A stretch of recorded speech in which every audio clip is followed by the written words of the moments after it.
আমি জামাত ইসলামকে জামাত ইসলাম বলি না, এরা গুজব পার্টিতে পরিণত হয়েছে।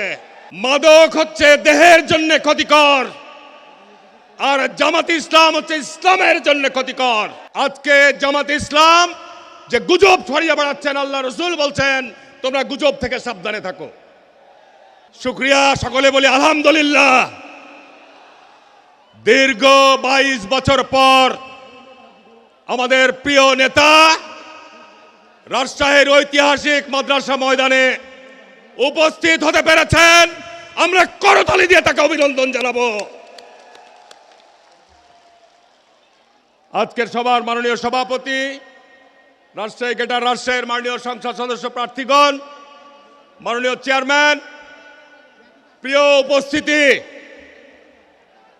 মাদক হচ্ছে দেহের জন্য ক্ষতিকর, আর জামাত ইসলাম হচ্ছে ইসলামের জন্য ক্ষতিকর।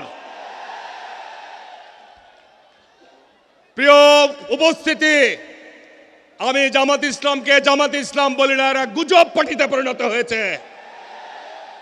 আল্লাহ পাক পবিত্র কোরআনে বলছেন হত্যাকাণ্ডের চাইতে ফিতনা হচ্ছে গুরুতর অপরাধ।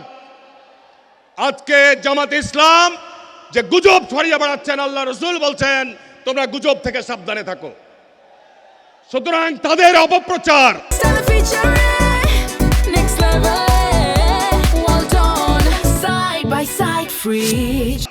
তাদের এই বিভ্রান্তিমূলক যে অপপ্রচার, এর থেকে আপনারা বেঁচে থাকবেন। আমি আজকে পার্টির চেয়ারম্যানকে এটুকু বলতে চাই, আমরা আমাদের নেত্রীকে হারিয়েছি। আমাদের নেত্রী ছিল এই অঞ্চলের শুধু নয়, বাংলাদেশের অভিভাবক। আজকে তাকে জানাজার দিন উপস্থিত ছিলাম, সেই দিন দেখেছেন আন্তর্জাতিক গণমাধ্যম বলছে সারা পৃথিবীর মধ্যে সমগ্র মুসলিম বিশ্বে এত বড় জানাজা অতীতে আর কাউরে হয় নাই। ৭৫ পর জিয়াউর রহমান যেমন সংকটময় দেশকে একটি শান্তিময় দেশে পরিণত করেছিলেন, আজকে সারা দেশের মানুষ অধীর আগ্রহে অপেক্ষায় আছে। ইনশাল্লাহ তারেক রহমান জিয়াউর রহমানের উত্তরসূরি হিসাবে বাংলাদেশের এই সংকটময় সময়কে অতিক্রম করবেন ইনশাল্লাহ। ধন্যবাদ রাজশাহী মাদ্রাসা মাঠের জনতাকে, ধন্যবাদ আজকের মাননীয় চেয়ারম্যানকে।